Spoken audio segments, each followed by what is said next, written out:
Բարև հայր ջան, ես մի քանի օրվա մեջ ստացածս նամակներից եկա մի եզրահանգման, որ հիմա ստիպված եմ ամենապարզ բաներին անդրադառնալ, ուղղակի մի քիչ խորքային վերլուծությամբ, որովհետև ես հասկացա, որ ցավոք, բայց մեր ժողովրդի մեծ մասը չի տենում, չի գիտակցում ամենավերևում դրված, ամենապարզ երևացող 7 բացահայտ ճշմարտություն, ուղղակի չի տենում, հակառակ դեպքում տենց բովանդակությամբ նամակներ ոչ ես կստանայի, ոչ էլ Լույսի բանակ կազմակերպությունը։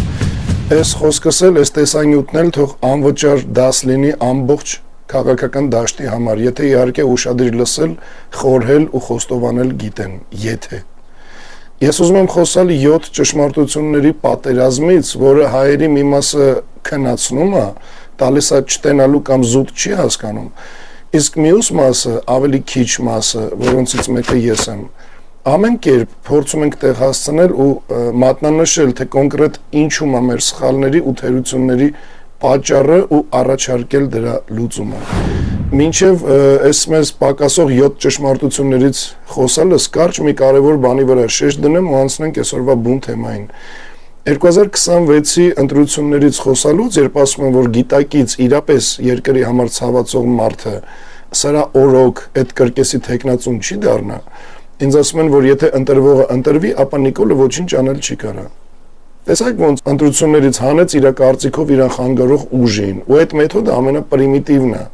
Դե հիմա սա որպես վառ օրինակ ու ասածից ապացույց աչքներիդ առաջ պահեք ու պատկերացրեք, թե ինչեր է անելու 2026-ին։ Ասենք, եթե մինչև այդ վերածննդի շարժումը հաղթանակ չգրանցի։ Սա ասենց ուղղակի որպես հերթական ապացույցը նրա, որ հույսներդ ընտրությունների վրա չդնեք այն նպատակով, թե իբր հեսա քվյաթերտիկներով բան եք անելու, Նիկոլ եք հեռացնելու, ու պետք չի ժողովրդին նորից հույս տալ ու վերջում էլ էլի գցել, շպրտել, խաբել։ Այս ամենի մասին բազմիցս խոսացել եմ, նորից չկրկնվեմ, անցնենք մեր բուն թեմային։ Հայր ջան, մեր ծրագրերը պատրաստ են, որ Հայաստանը մտցնեն իր նոր աշխարհաքաղաքական ինքնության դարաշրջան։ Ու մեր ծրագրերի ֆոնին այս խառախուռա քաղաքական խժդժոցը մանկապարտեզը թվում, անկեղծ։ Դրա համար է, որ շատ ու շատ հարցերի, այն որ ուղղակի չեմ էլ անդրադառնում, այդ անդրադարձները թող մնա բլոգերներին, թող բլոգերներն անեն կամ էլ են պարապ ու ինքնահռչակ քաղաքական ու պետական գործիչները։ Ուրեմն տեսեք, հայր ջան, մարդիկ, ովքեր հույս ունեն, որ ընտրություններից հետո ժամանակները կփոխվեն, ստիպված եմ հիասթափեցնել ու հիշացնել, որ ժամանակները չեն փոխվում, ժամանակները կոտրվում են նոր ժամանակներով, այսինքն ներկա իրականությունը պետք է կոտրել ու դրա վրա նորը հիմնել, ոչ թե փոխել, առհասարակ ցանկացած բան փոխում են ինչ-որ համարժեք բանով, չէ՞, եթե Նիկոլին իրանց արևին փոխողները, ընտրություններով էլի, իրանք իրանց Նիկոլին համարժեք են համարում, ապա ես ու Լույսի բանակը փոխարինողներ չենք, մենք հակահայկականը կոտրող ու հայկականը կառուցող ենք, եթե չէ, ապա Նիկոլի կամ Նիկոլին նշանակողների համար փոխնորդ չենք, էլի, ու ոչ էլ ինչ-որ մեկի զապասը չենք, ու առավել ևս Նիկոլին կամ նախկին իշխանություններին համարժեք չենք, որ կանգնենք նույն հարթության վրա ու մի հատ էլ սպասենք տենանք մեզ կընտրեն, թե Նիկոլին, թե նախկին իշխանությանը, Նիկոլը խաղեր կտա, թե չէ։ Այդ Նիկոլին համարժեքները կարան թեթև տանեն, մեր նպատակները ավելի հստակ են ու դուք դրանց մասին գիտեք։ Դա վերածննդի շարժումն է։ Հայր ջան, տեսեք, յուրաքանչյուր ժողովուրդ իր կյանքի ընթացքում ունենում է մի պահ, երբ ինքը կանգնում է իր վերջնական ճշմարտության առաջ ու պարտադիր կերպով ընտրում է լինել պատմության նյութ ընդհանրապես, թե դառնալ պատմություն ձևավորող ուժ։ Ժամանակը, երբ լռությունը դառնում է ազգի ներսում կուտակվող վերջի գոռոցը, վերջի ճիչը, ժամանակը, երբ ժողովուրդը կանգնած է անկամության ու ճակատագրի խաչմերուկում ու չի գիտակցում, որ այդ պահը իրանից պահանջում է ոչ թե ընտրություն, այլ վերածնունդ։ Հիմա մենք կանգնած ենք հենց այդ կետի վրա։ Ու այսօրվա 7 ճշմարտությունները, որոնց մասին պետք է խոսամ, ոչ թե քաղաքական գնահատականներ են, ոչ թե քաղաքական ախտորոշումներ են, այլ պատմական օրենքներ, որոնք եթե չհասկանանք, երկիրը կկորցնենք։ Դրանք գոյաբանական օրենքներ են, որոնք կամ կբարձրացնեն մեզ դեպի նոր մակարդակ, կամ կուղարկեն անվերադարձ անդունդ։ Ժողովուրդ, ես չեմ ձգտում ձեզ դուր գամ, ես ձգտում եմ ձեզ արթնացնել։ Դրա համար խնդրեմ համբերատար լսեք այս բոլոր 7 ճշմարտությունները, որոնք այսօր մեզ, ինձ, ձեզանից յուրաքանչյուրին ուղղակի անհրաժեշտ են։ Ճշմարտություն համար 1. Հայաստանը չունի պետություն, որովհետև դադարել է մտածել որպես քաղաքակիրթ ինստիտուտ։ Որովհետև երկար տարիներ ապրել ենք առանց պետական մտքի։ Պետություն կառուցելը Երևանից սկսվող ու ասենք թե Սևանով ավարտվող սահմանը չի կամ Սյունիքով։ Պետությունը աշխարհընկալման չափանիշ է։ Պետությունը ոչ թե զուտ տարածք է, այլ գաղափար։ Ու մենք տարիներով ունեցել ենք սահմաններ առանց գաղափարի։ Դրա համար չպահպանեցինք ու մինչև հիմա էլ չենք կարող պահպանել մեր տարածքներն ու արդեն իսկ ազգային արժեքներն ու հասարակական արժանապատվությունը։ Այս էրա համար է, որ բոլոր իշխանությունները մեր մոտ երբեք չեն վերածվել պետականության։ Հայաստանում իշխանությունը միշտ եղել է զուտ աթոռների բաշխման մեխանիզմ ու ոչ թե ազգի ճակատագրի կառավարում։ Տարբեր հավաքածուներ, թայֆա եկել են, իրենց հայտարարել են իբր քաղաքական թիմ, իշխանությունը զավթել են, իրանք դզվել են, դե ժողովուրդն էլ կամ արտագաղթ, կամ ծայրահեղ աղքատություն, կամ ազգային արժեքների կորուստ, տարածքների կորուստ, կալանավորումներ ու մի խոսքով են ամեն ինչը ինձանից ոչ պակաս ձեզ էլ է հայտնի։ Իսկ ազգը, որը չունի պետական միտք, պետական մտածելակերպ, դառնում է իր պատմության դիտորդը։ Ոնց որ հիմա կարելի է ասել բոլորս ենք, բնականաբար անհատներին հանած, բայց ընդհանուր առմամբ բոլորս մեր պատմության դիտորդն ենք, նայում ենք Telegram, YouTube, լուրեր, Facebook, հետևում ենք։ Երբ ժողովուրդը չի գիտակցում ինքն իրան որպես պատմություն ստեղծող ուժ, տվյալ ժողովրդի իշխանությունը վերածվում է օտար կամքին ծառայող մարմնի։ Ու այդտեղ ժողովուրդը ընդհանրապես օգուտ չունի, բացարձակ ոչ մի օգուտ։ Մենակ կորուստներ, տուժեր, հիվանդություններ ու լիարժեք ուրախության իսպառ բացակայություն։ Դենա ապրում ու ճպճպում ենք ատելության մթնոլորտում։ Ինչից է, ձեր անտարբերությունից ու դասեր չքաղելուց, ամենապարզը չգիտակցելուց, որ երբ ասում եք, թե դուք քաղաքականությամբ չեք զբաղվում, որ չեք ուզում խորանալ, գիտակցեք, իբր դա ձերը չի եւ այլն։ Ու տենց ժամանակ ունենում ենք այն, ինչ ունենք հիմա։ Այսօր Հայաստանում կա իշխանություն, բայց չկա պետություն։ Ուժ չկա, արժանապատվություն չկա, ուղղություն չկա պետական մակարդակով։ Հենց դրա համար էլ ամեն մեկը, ամեն մի քոչվոր Ալիևա նման կարող է գա ու մեր վրա մատ թափ տալով մեզ պայման թելադրի։ Հիմա այս առաջի ճշմարտության հետ կապված Լույսի բանակի նպատակներից է հեղափոխությամբ իշխանության գալու դեպքում վերականգնել պետական ռազմավարական մտածողությունը, ստեղծել ոչ թե ծրագրեր, այլ պատմափիլիսոփայական ուղղություն, որը ձևակերպում է աշխարհաքաղաքական քարտեզի վրա Հայաստանի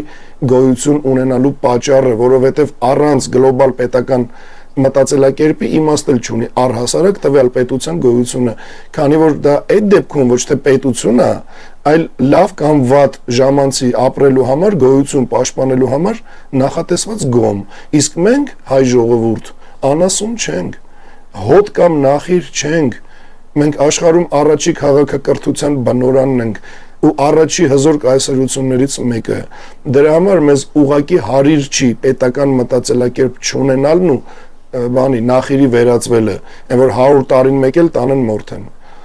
Ու մեր այդ նպատակը իրականացնելու համար կա հստակ մեխանիզմ, պետականության սյունաձև մոդել։ Ես էլ ասում եմ նրանց համար, ովքեր միշտ ասածներից կամ Լույսի բանակի ծրագրերի հետ համաձայն են, բայց պարտադիր միշտ հարցնում են, իսկ ո՞նց եք իրականացնելու։ Ասեմ, նախ պետական մակարդակով ապահովում է հայի ինքնության անվտանգությունը։ Այնտեղ կրթություն, մշակույթ, պատմություն, ազգայինը ամենուր ներդնելու օրենքներ եւ այլն։ Երկրորդը իրավական ու պատմական տարածքների վերականգնում, այսինքն պետքա խիզախություն հիմնվելու համար հայի ու Հայաստանի շահերից բխող պատմական ու իրավական հղումների վրա, ինչը չեն արել ոչ սրանք, ոչ էլ նախկինները։ Դիվանագիտություն հստակ արտահայտված պահանջատիրոջ դիրքից ու ոչ թե խնդրվողի կամ խղճահարություն առաջացնողի։ Պետական մակարդակով ինքնավստահություն ունենալու համար մաքսիմալ սպառազինություն ու ռազմական տեխնիկա ու մնացած անհրաժեշտ ամեն ինչի ապահովումն ու դրա առավելագույն օգտագործումը իշա հայի ու Հայաստանի։ Երրորդը ազգային ռեսուրսների ռազմավարական կառավարում, սա կարծում եմ առանց մանրամասնելու էլ պարզ է։ Ու չորրորդը ազգ, բանակ, բարձր տեխնոլոգիաներ։ Այս 3-ի համադրությունը։ Քանի այս ընդհանուր 4 կետերը չկան, քանի սա իրականացնող իշխանություն չկա, այդ իշխանությունը պետականություն չի ստեղծի, այլ ընդհանրապես իր անձնական շահերից ելնելով ժամանակաշահելու 2026-ի տեխնացուներ լավ եք լսում։ Լսեք, ձրիա։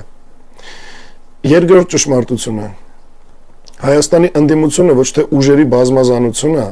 այլ համակարգային խապկանք ժողովրդի էներգիան չեզոքացնելու համար։ Հայաստանում ընդդիմությունը ասելով կոնկրետ ես նկատի չունեմ քաղաքական ուժ, ես նկատի ունեմ վերաբաշխված կուլիսային իերարխիա, հայերեն ասած նվիրապետություն։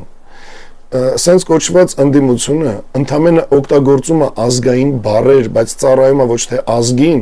այլ այդ նույն մատրիցային, նույն համակարգային ինքնապահպանմանը, այդ պայքար չի, որ իրանք են տանում, այդ բեմադրությունն է։ Այն էլ շատ էժան ու անորակ, որովհետև այդ ժանգոտ ու կրեատիվիզմից կիլոմետրերով հեռու անհոգի ու ախմախ դառը, սառը սցենարը գրում են կրեմլյան սենյակներում ու շատ վատ դերասաններով էլ խաղարկում են ստեղ ազգային դիմակների տակ։ Իրականում ժողովուրդ, տեսեք, դուք ինչին եք սպասում, մարտնչող ընդդիմության, չէ՞,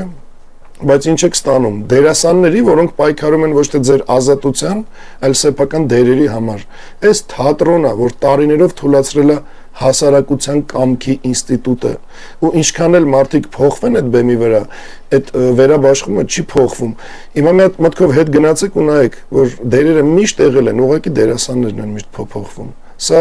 քաղաքականություն չի, սա բեմադրություն է, մանկապարտեզ, որտեղ դերերը փոխվում են, իսկ դերաբաշխողը մնում է նույնը, ռուսական ռազմաքաղաքական ներքին կառավարումը։ Դրա համար էլ դրանցից ոչ մեկ չի գնում մինչև վերջ, որովհետև չի կարա ու չի ուզում։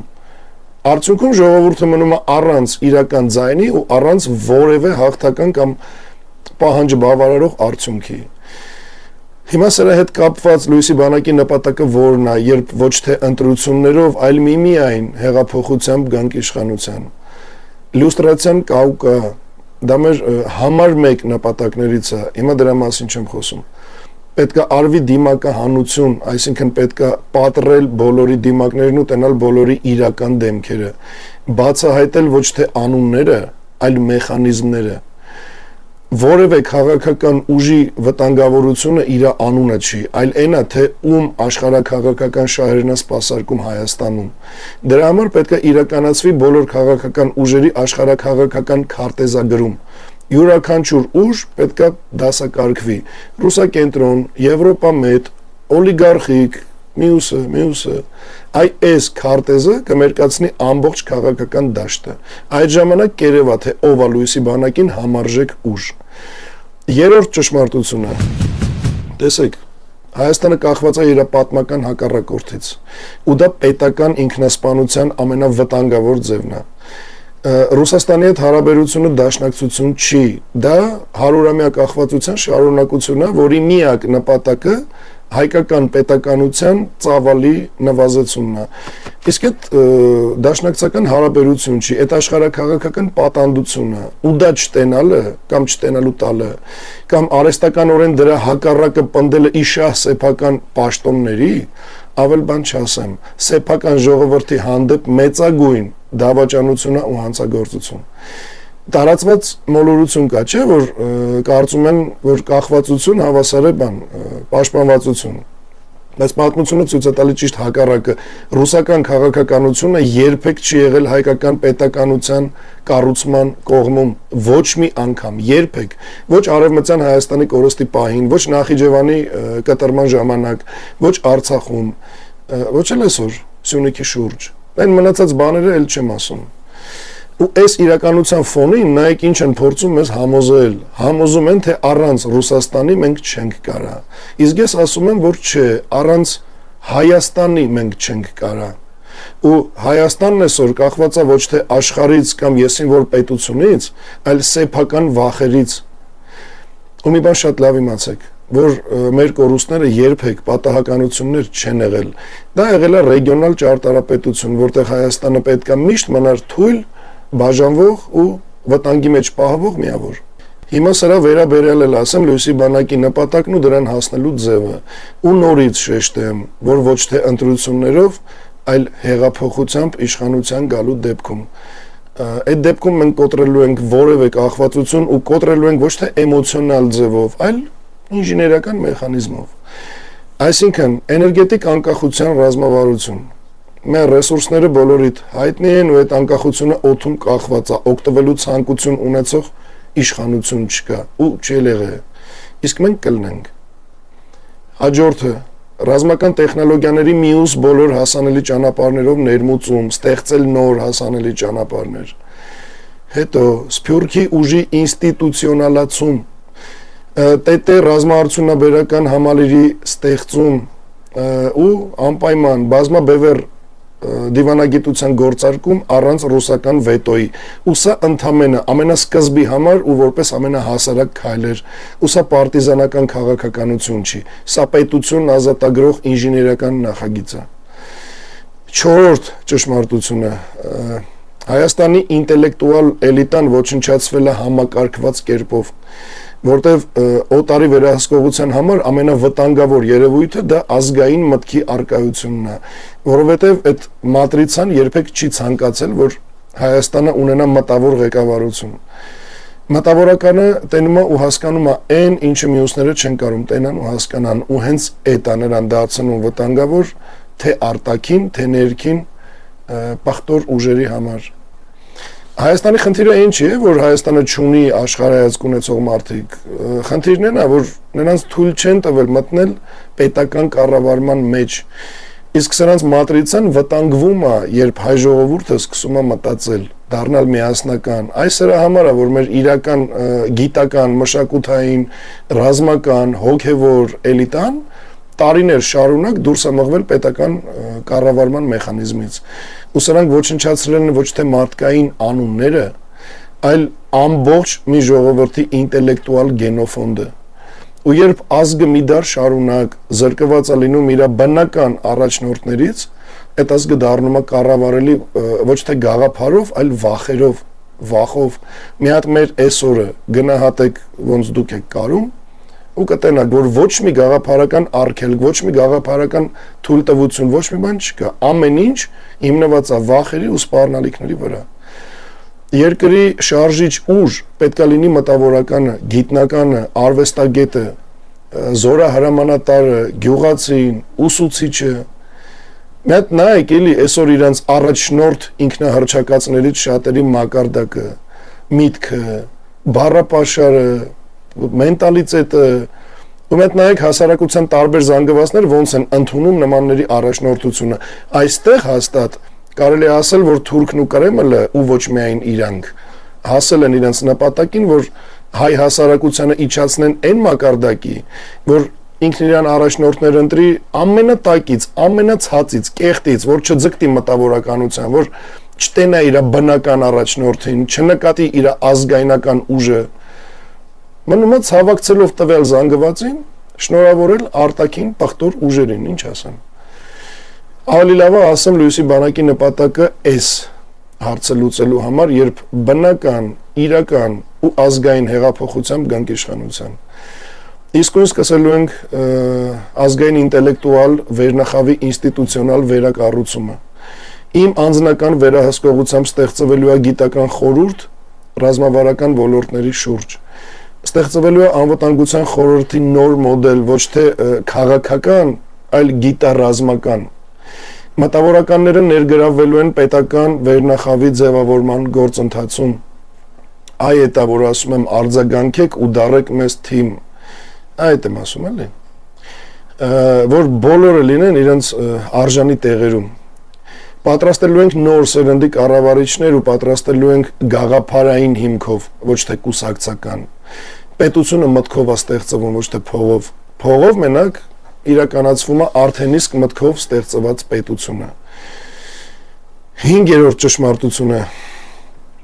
Դուք իմ հայ ժողովուրդ ունեք անսահման հզոր ուժ, բայց սերնդեսերունդ տարբեր վախեր կրելով եկե հասել եք մինչև այսօր ու արդեն մոռացել եք ձեր գեր հզոր ուժի մասին։ Դրա համար էլ այսօր որոշները երբ ձեզ իրանց առաջնորդությունն են առաջարկում, այդ ողջ առաջարկությունը լրացնում են ձեզ ձեր վախերից ազատելու խոստումներով։ Ու գիտեք հայր ջան, իրականում ամոթ է նման խոստումներով հրապուրվելը, քանի որ դրանով դուք ցույց եք տալի, որ դառել եք վախկոտ։ Ու դրա համար է, որ ճակերտավոր առաջնորդների մեծամասնությունը բաղկացած է կեղծ հեղինակություններից, փուչիկներից։ Ես գիտեմ հաստատ, որ հայ ժողովուրդը երբեք թույլ չի եղել։ Մի քիչ խորը բան եմ ասում, բայց հասկացողը կհասկանա, թույլ են եղել հայ ժողովրդին առաջնորդված վիճակները։ Հայր ջան, ես գիտեմ, որ դուք չեք հավատում ոչ իշխանությանը, ոչ ընդդիմությանը։ Երևի երբեմն նույնիսկ ինքներդ ձեզ էլ չեք հավատում, այն որ հույսը սպառված է թվում, բայց կամքը հաստատ կա։ Ես գիտեմ, որ դուք ուզում եք քայլ, ուզում եք օրինակ, ուզում եք առաջնորդություն, ուզում եք ոտքի կանգնելու պատճառ։ Ու ես գիտեմ, որ այդ մենակ մենք պետք է տանք, ոչ թե կոչերով, այլ քայլերով։ Ես գիտեմ, որ հոգնել եք խոսքից, ես գիտեմ, որ չեք հոգնել արդարությունից, որ չեք հոգնել արդարություն վերականգնելու ձգտումից։ Ես գիտեմ, որ դուք տկար չեք, որ ընդհանրապես սպասման մեջ եք, սպասում եք առաջնորդության, սպասում եք գաղափարի, որը կդառնա ոչ թե Facebook-յան կարգախոս, այլ ժողովուրդ պետություն կապող ողնաշար։ Ու ես համել գիտեմ, որ այդ ամենը մենակ մենք ենք ձեզ տալու, մենակ լույսի բանակը, ուղղակի մի փոքր համբերել է պետք, ռեսուրսներ են պետք, հայթայթում ենք, կգտնենք, ու ինչքան շուտ ենքան լավ, նենց որ առաջ Աստված։ 6-րդ ճշմարտություն, ես էլ են մարդկանց համար, ովքեր ասում են, որ հեղափոխությունը ճիշտ չի, քանի որ փողոցով եկածը չի կարող ղեկավարել լինի, ուրեմն ասեմ հստակ իմացեք, որ հեղափոխությունը ի սկզբանե քաղաքական իրադարձություն չի, հեղափոխությունը քաղաքակրթական վերափոխում է, որն էլ հետո թելադրում է քաղաքականության ներգրավում,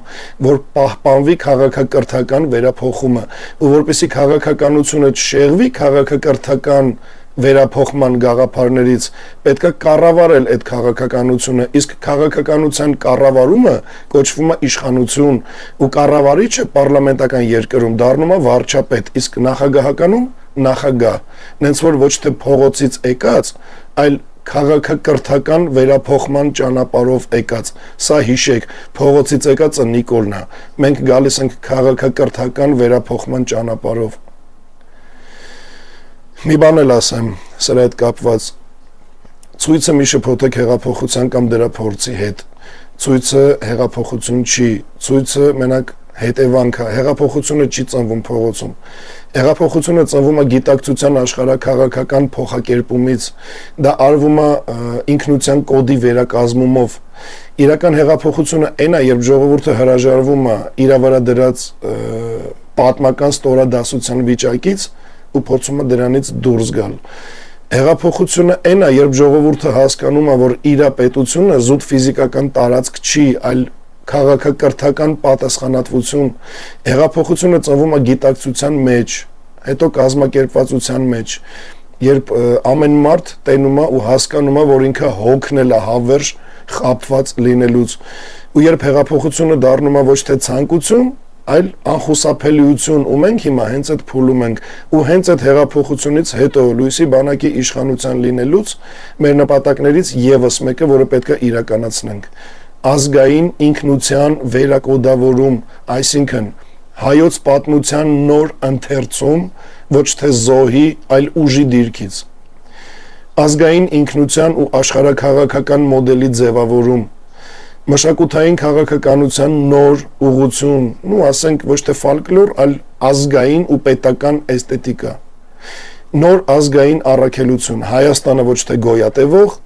այլ ձևավորվող, զարգացող ու հզորացող պետություն է, հաղթական պետություն է, արմատ ունեցող պետություն է, հայոց պատմությամբ պետություն է, ու սա դեռ մի քանի կետ։ Ու վերջի 7-րդ ճշմարտությունը։ Հայաստանը չունի արտաքին փրկիչ, Հայաստանը ունի մենակ մի փրկիչ, իր պատմական հիշողությունը, Ոչ Ռուսաստանը, ոչ Ամերիկան, ոչ Եվրոպան, ոչ Իրանը, ոչ էլ որևէ այլ երկիր չի փրկելու Հայաստանը։ Հայաստանին փրկելու է ամենակ հայ ժողովրդի մտածողության, պատասխանատվության ու վախի հաղթահարման համադրությունը։ Ու այդ ուղու առաջի քայլը վերածննդի շարժումն է։ Ոչ մի մեծ ուժ երբեք չի փրկել փոքր ժողովրդին, եթե այդ ժողովուրդը չի կրել սեփական պետականության բեռը։ Դաշնակիցները գալիս են ու կանգնում են մենակ ուժեղների կողքին։ Թույլերին դաշնակից չեն դառնում, այլ դաշնակցի անվան տակ նրանց միշտ օգտագործում են իշահ իրանց։ Հայաստանի փրկիչը ոչ թե դրսում է, այլ ներսում։ Հիշողության այն խորքում, որտեղ դեռ կենթանի է Արարատյան թագավորության գաղափարը, որտեղ չի մարում Վարդանանցի կամքը, որտեղ ապրում է Սարդարապատի օրինակն ու մեծ հայքի հավետությունը։ Պետություն կառուցելու ուժը չի գալի աշխարհաքաղաքական քարտեզից, դա գալիս է սեփական ժողովրդի հոգևոր կոդից։ Եթե այդ կոդը արթնանա, Հայաստանը չի կարա պարտվի որևէ ուժի։ Վերածննդի շարժման հաղթանակից, այսինքն իրական ազգային հեղափոխություն իրականացնելուց հետո, երբ լույսի բանակը լինի իշխանության, կարևորագույն նպատակներից մեկը, որը իրականացնելու ենք, դա պետականության վերակենդանացումն է։ Մեխանիզմը նայեք, ստեղծվելու է ազգային անվտանգության նոր դոկտրին, ապագայի համար առնվազն 25 տարվա մեծ ռազմավարություն, առնվազն 25 տարվա, տարածքային ապագայի մոդելավորում, միջազգային նոր դիրքավորում, սերունդների վերածնունդ, ինչպես թվով, տենց էլ որակով։ Ժողովուրդ, Հայաստանի փրկությունը գալու է ոչ թե աշխարհից, այլ հենց իր սեփական քաղաքակրթական արմատից, ուրիշ փրկություն չկա։ Այսքանն էի ուզում ասեի, առաջի հայացքից ամենապարզ ու բացեիբաց դրված բաներն են, բայց չգիտես ինչի, այս 7 ճշմարտությունները այս ձևով երբեք չեն ասվել, համենայն դեպս ես ոչ մեկից չեմ լսել, որովհետև դրանց վրա իշխանություն չեն պահում, բայց հենց դրանց վրա են կառուցում պետություններ։ Ու եթե մարդ կա, որ այս ճշմարտությունները լսելուց հետո կշարունակի ծառայել հին աշխարհակարգին, կշարունակի պատրաստվել 2026-ի ընտրություններին, միտումնավոր ու գիտակցված կշարունակի մնալ այս նույն մատրիցայի մեջ, ուրեմն ինքը ոչ թե ուղակի սխալվում է, կամ ասենք զուտ աթոռակռիվ անող եսիմով է, այլ ինքը նաև հրաժարվում է սեփական ժողովրդից։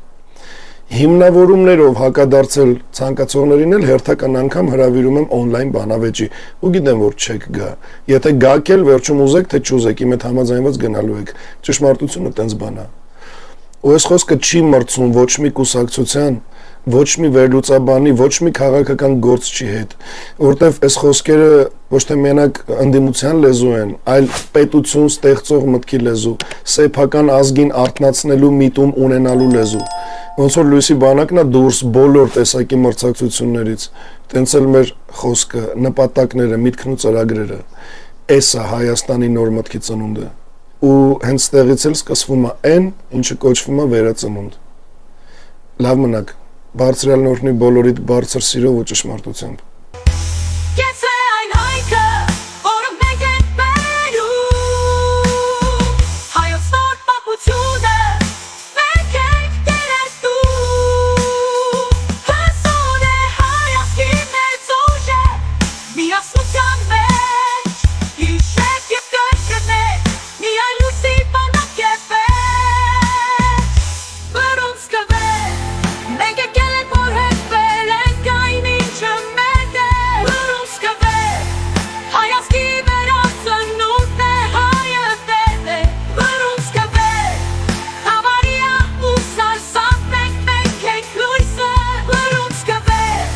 Mera